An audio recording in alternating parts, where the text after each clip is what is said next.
El alquimista.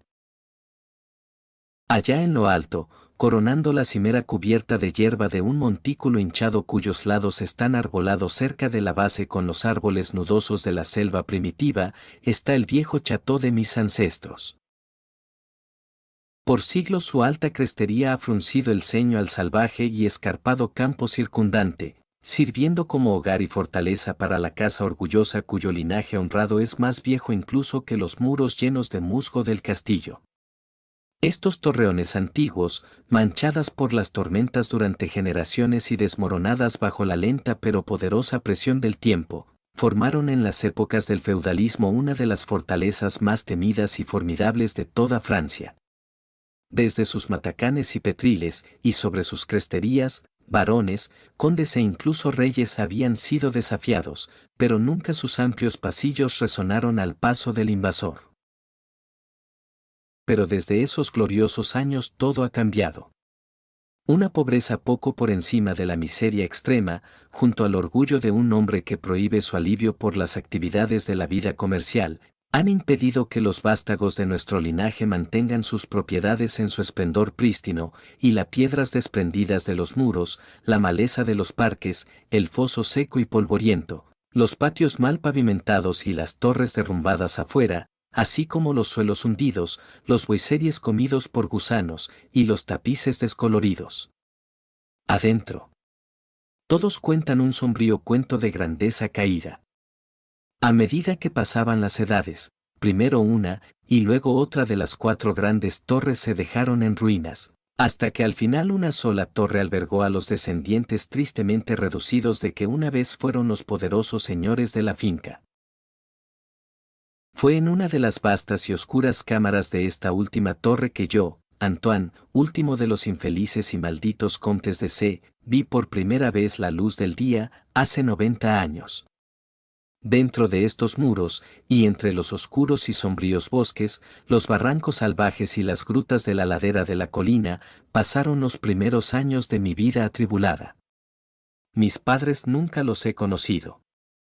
Mi padre había muerto a la edad de 32 años, un mes antes de que yo naciera, por la caída de una piedra de algún modo desalojada de uno de los parapetos desiertos del castillo, y mi madre había muerto en mi nacimiento. Mi cuidado y mi educación dependía solo del último servidor que quedaba, un hombre viejo y de confianza de considerable inteligencia, cuyo nombre recuerdo como Pierre.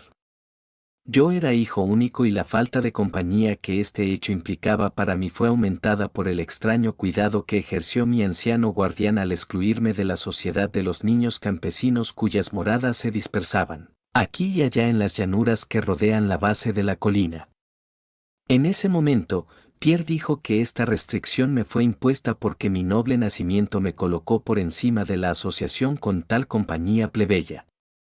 Ahora sé que su verdadero objetivo era mantener alejados de mis oídos los relatos ociosos de la horrible maldición sobre nuestro linaje, que eran contados durante la noche y amplificados por los sencillos arrendatarios mientras hablaban en voz baja en al fuego de los hogares de sus chozas. Aislado de esa manera y librado a mis propios recursos, pasé las horas de mi infancia examinando los tomos antiguos que llenaban la sombría biblioteca del chateau y en vagar sin destino ni propósito a través del perpetuo crepúsculo de bosque espectral que cubre los lados de la colina, cerca de su base. Tal vez fue un efecto de tales entornos que mi mente pronto adquirió una sombra de melancolía. Los estudios y las actividades que participan de lo oscuro y lo oculto en la naturaleza reclamaron con más fuerza mi atención. De mi propia estirpe se me permitía aprender singularmente poco, y sin embargo, el pequeño conocimiento que podía obtener de ella parecía deprimirme mucho. Tal vez fue, al principio, solo la manifiesta repugnancia de mi viejo preceptor a la hora de discutir conmigo mi ascendencia paterna que dio lugar al terror que sentía por la mención de mi gran clan, aunque mientras abandonaba la niñez, pude juntar fragmentos inconexos de conversación, dejados escapar por una lengua poco dispuesta que había comenzado a vacilar al acercarse a la senilidad, que tenía una especie de relación con una cierta circunstancia que siempre había considerado extraña, pero que ahora se volvía un tanto terrible. La circunstancia a la que me refiero es la temprana edad en que todos los contes de mi linaje alcanzaban su fin. Mientras yo había considerado esto hasta entonces como un atributo natural de una familia de hombres de corta vida, después reflexioné mucho tiempo sobre estas muertes prematuras, y comencé a conectarlas con los desvaríos del anciano, que a menudo hablaba de una maldición que durante siglos había impedido que las vidas de los portadores de mi título superaran el límite de 32 años. Cuando cumplí 21 años, el anciano Pierre me entregó un documento familiar que, según él, durante muchas generaciones había sido transmitido de padre a hijo y continuado por cada poseedor. Su contenido era de la naturaleza más sorprendente, y su lectura confirmó el más grave de mis temores. En este momento, mi creencia en lo sobrenatural era firme y profunda, de lo contrario debería haber desechado con desprecio la increíble narración desplegada ante mis ojos. El papel me llevó de nuevo a los días del siglo XIII, cuando el castillo antiguo en el que estaba había sido una fortaleza temida e inexpugnable. Hablaba de cierto hombre antiguo que había habitado una vez en nuestras haciendas, una persona de no pocos logros, aunque poco por encima de la categoría de campesino, por su nombre, Michel, usualmente designado por el apellido de Maubais, el mal, por su siniestra reputación. Había estudiado más allá de la costumbre de su especie, buscando cosas tales como la piedra filosofal o el elixir de la vida eterna, y era considerado sabio en los terribles secretos de la magia negra y la alquimia. Michel Maubais tenía un hijo, llamado Charles, un joven tan competente como él mismo en las artes ocultas, y que por lo tanto le habían llamado Le Sorcier o el Brujo.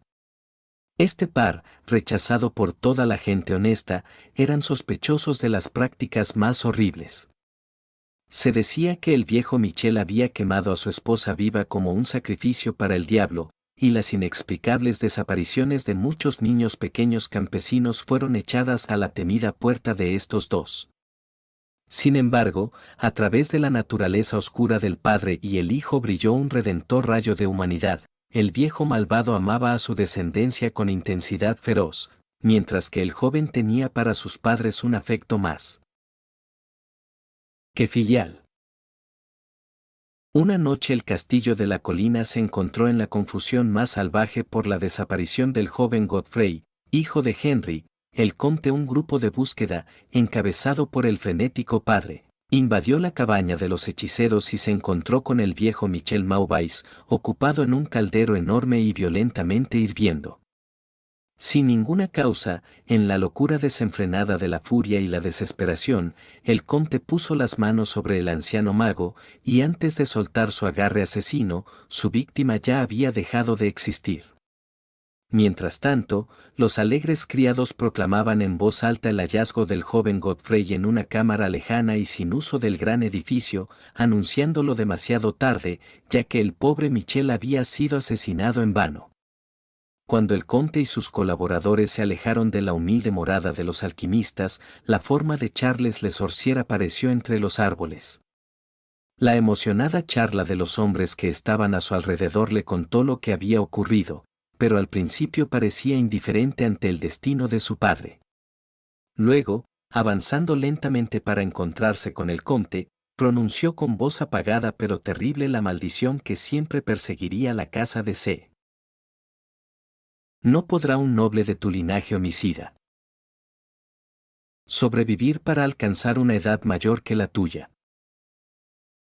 Proclamó cuando, de repente saltando hacia atrás al negro bosque, sacó de su túnica una ampolla de líquido incoloro que lanzó en la cara del asesino de su padre, desapareciendo detrás de la entintada cortina de la noche.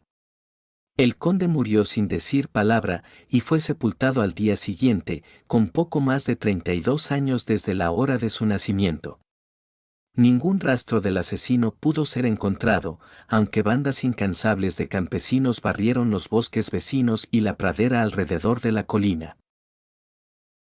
Así, el tiempo y la falta de un recordatorio entorpecían el recuerdo de la maldición en las mentes de la familia del difunto conde, de modo que cuando Godfrey, causa inocente de toda la tragedia y ahora llevando el título Fue asesinado por una flecha mientras cazaba, a la edad de 32 años, no había pensamientos excepto los de dolor en su fallecimiento. ¿Pero cuándo?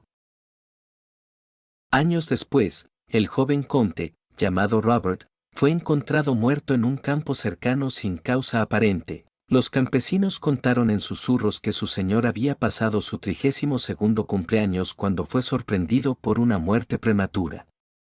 Luis, hijo de Roberto, fue encontrado ahogado en el foso a la misma edad fatídica, y así a través de los siglos corrió la crónica ominosa: Henrys, Roberts, Antoines y Armands arrebatados de vidas felices y virtuosas un poco por debajo de la edad de su desafortunado antepasado en su asesinato.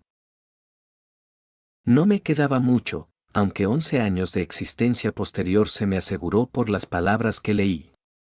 Mi vida, antes tenida a un pequeño valor, ahora se volvía más valiosa para mí cada día, mientras profundizaba cada vez más en los misterios del mundo oculto de la magia negra.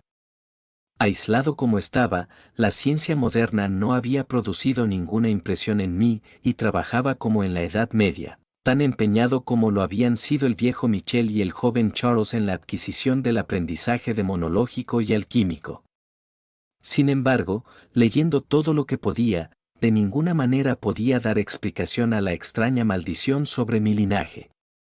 En momentos inusualmente racionales, llegaría incluso a buscar una explicación natural, atribuyendo las primeras muertes de mis antepasados al siniestro Charles Le Sorcier y a sus herederos. Sin embargo, después de haber investigado cuidadosamente que no había descendientes conocidos del alquimista, volvería a mis estudios ocultos, y una vez más me esforzaría por encontrar un hechizo que liberara mi casa de su terrible carga.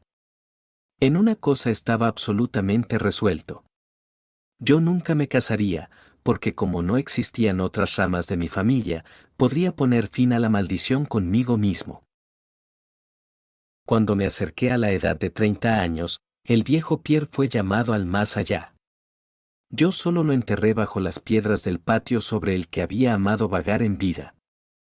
Así me dejé para reflexionar sobre mí como la única criatura humana dentro de la gran fortaleza, y en mi completa soledad mi mente empezó a cesar su vana protesta contra el destino inminente, a reconciliarse con el destino que tantos de mis antepasados tuvieron. Gran parte de mi tiempo estaba ahora ocupado en la exploración de las salas y torres en ruinas y abandonadas del antiguo chateau, que en la juventud el miedo me había hecho huir, y algunas de las cuales el viejo Pierre me había dicho una vez que no había sido pisado por el pie humano durante más de 4 siglos. Extraño e impresionante fueron muchos de los objetos que encontré. Muebles, cubiertos por el polvo de los siglos y desmenuzados con la putrefacción de la larga humedad, se encontraron con mis ojos. Telarañas en una profusión nunca antes vista por mí tejidas por todas partes, y los grandes murciélagos batían sus huesudas y misteriosas alas por todos lados de la de lo contrario vacía oscuridad. De mi edad exacta, incluso hasta días y horas, guardaba un registro muy cuidadoso, pues cada movimiento del péndulo del reloj masivo de la biblioteca dejaba escapar mucho más de mi condenada existencia. Al fin me acerqué a ese tiempo que tanto tiempo había visto con aprensión. Puesto que la mayoría de mis antepasados habían sido confiscados un poco antes de que llegaran a la edad exacta del conde Henry en su final, yo estaba a cada momento a la espera de la llegada de la muerte desconocida. En qué extraña forma la maldición me alcanzaría, no lo sabía, pero al menos estaba resuelto a no encontrarme una víctima cobarde o pasiva. Con un nuevo vigor me dirigí a mi examen del antiguo chateau y su contenido. Fue en una de las más largas de todas mis excursiones de exploración en la parte desierta del castillo. Faltaba una semana antes de la hora fatal cuando sentí que marcaba el último límite de mi estancia en la tierra, más allá del cual yo ni siquiera tenía la más mínima esperanza de seguir respirando, que me encontré con el acontecimiento culminante de toda mi vida. Había pasado la mayor parte de la mañana subiendo y bajando escaleras medio arruinadas en uno de los más dilapidados de los torreones antiguos. A medida que avanzaba la tarde, buscaba los niveles inferiores, descendiendo a lo que parecía ser un lugar medieval de confinamiento, o un almacén excavado más recientemente para la pólvora. Mientras atravesaba lentamente el pasadizo lleno de incrustaciones al pie de la última escalera, la pavimentación se volvió muy húmeda y pronto vi a la luz de mi antorcha parpadeante que una pared en blanco, manchada de agua, impedía mi viaje. Girando para volverme sobre mis pasos, mi mirada fue a parar a una trampilla con un anillo, que yacía directamente debajo de mis pies. Hice una pausa, tuve dificultad en levantarla, después de lo cual se reveló una abertura negra, exhalando vapores nocivos que causaron que mi antorcha chisporroteara y revelando en la mirada vacilante la cima de un escalón de piedra. Tan pronto como la antorcha, que bajé a las profundidades repelentes, ardía libre y firmemente, comencé mi descenso. Los peldaños eran muchos, y conducía a un estrecho pasadizo de piedra que yo supuse que debía estar muy por debajo del suelo.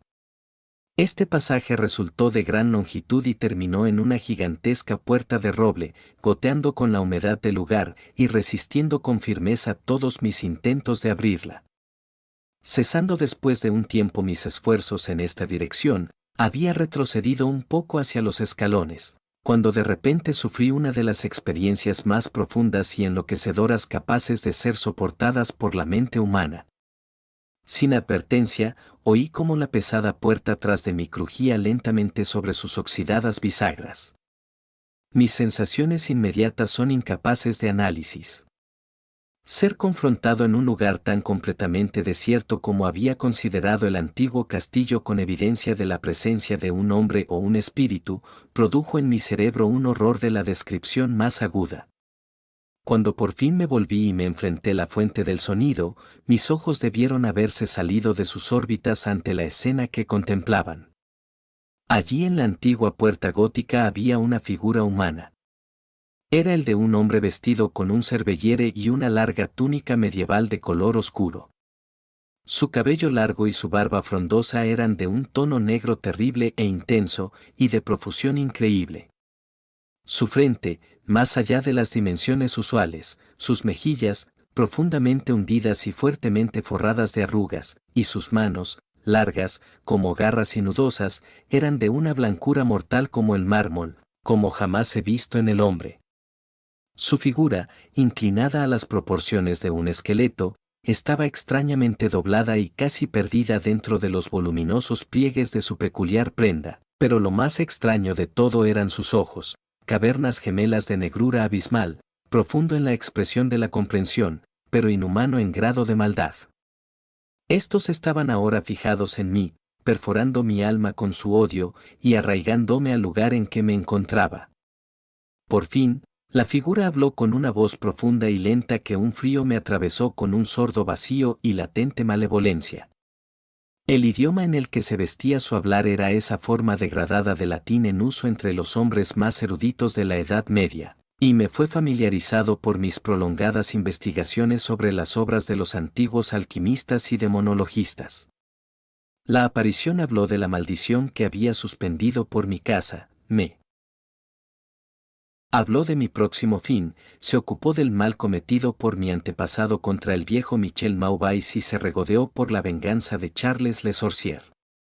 Me contó cómo el joven Charles había escapado en la noche, volviendo después de años a matar a Godfrey el heredero con una flecha justo cuando se acercaba a la edad que había tenido su padre durante el asesinato, cómo había regresado secretamente a la finca y se había establecido, ignorado, en la siempre desierta cámara subterránea, cuya puerta ahora enmarcaba al horrible narrador, cómo se había apoderado de Robert, hijo de Godfrey, en un campo, forzó veneno por su garganta y lo dejó morir a la edad de 32 años, manteniendo así la vil aplicación de su vengativa maldición.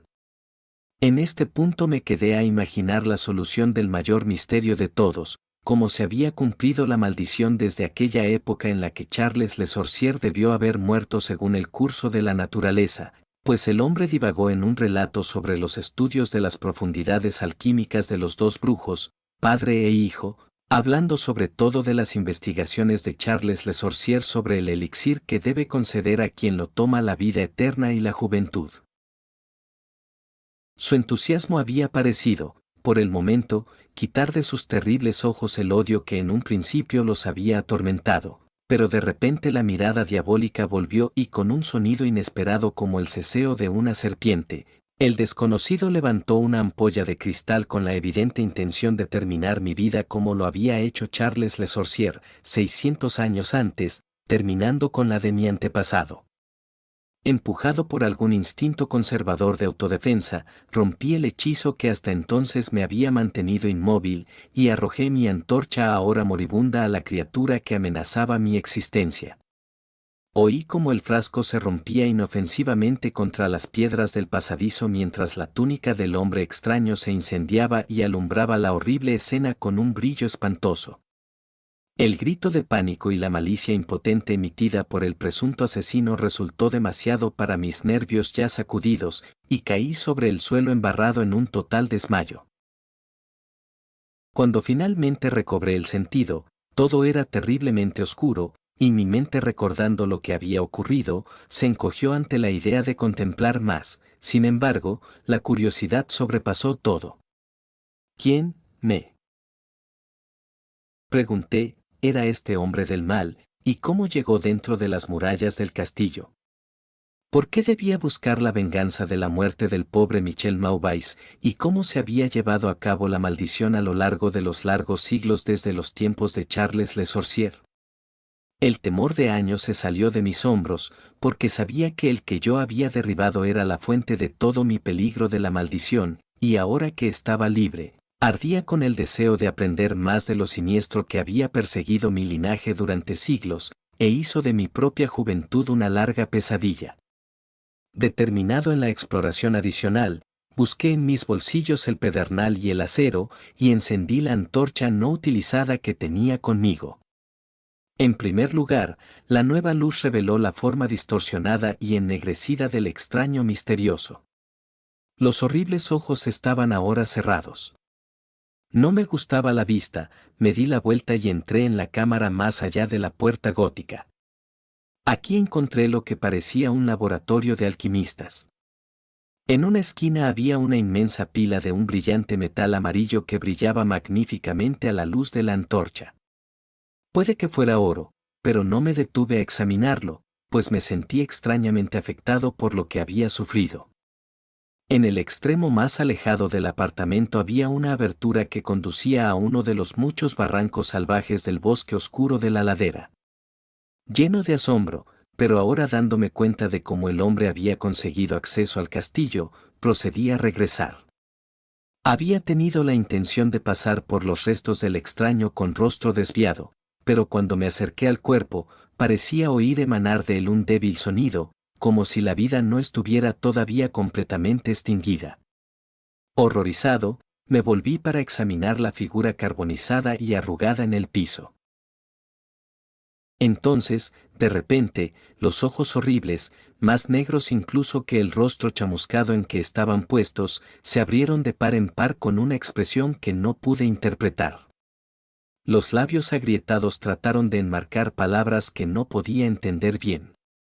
Capté una vez el nombre de Charles Le Sorcier, y de nuevo me imaginé que las palabras años y maldición salían de la boca retorcida. Sin embargo, fallé en encontrar el significado de su discurso entrecortado. Ante mi ignorancia evidente de su significado, los alquitranados ojos volvieron a brillar malévolamente hacia mí, hasta que, impotente como vi a mi oponente ser, temblé mientras lo observaba. De repente, el desgraciado, estimulado con su última fuerza, levantó su espantosa cabeza del pavimento húmedo y hundido. Entonces, mientras yo estaba en el lugar, paralizado por el miedo, encontró su voz y en su aliento moribundo gritó aquellas palabras que siempre perseguirán mis días y mis noches. Necio, gritaba, no puedes adivinar mi secreto, no tienes cerebro para reconocer la voluntad que durante 6 siglos ha cumplido la terrorífica maldición sobre tu casa. ¿No te he hablado del gran elixir de la vida eterna? ¿No sabes cómo se resolvió el secreto de la alquimia? Te lo digo, soy yo. Yo, quien ha vivido durante 600 años para mantener mi venganza, porque soy Charles Le Sorcier. H. P. Lovecraft.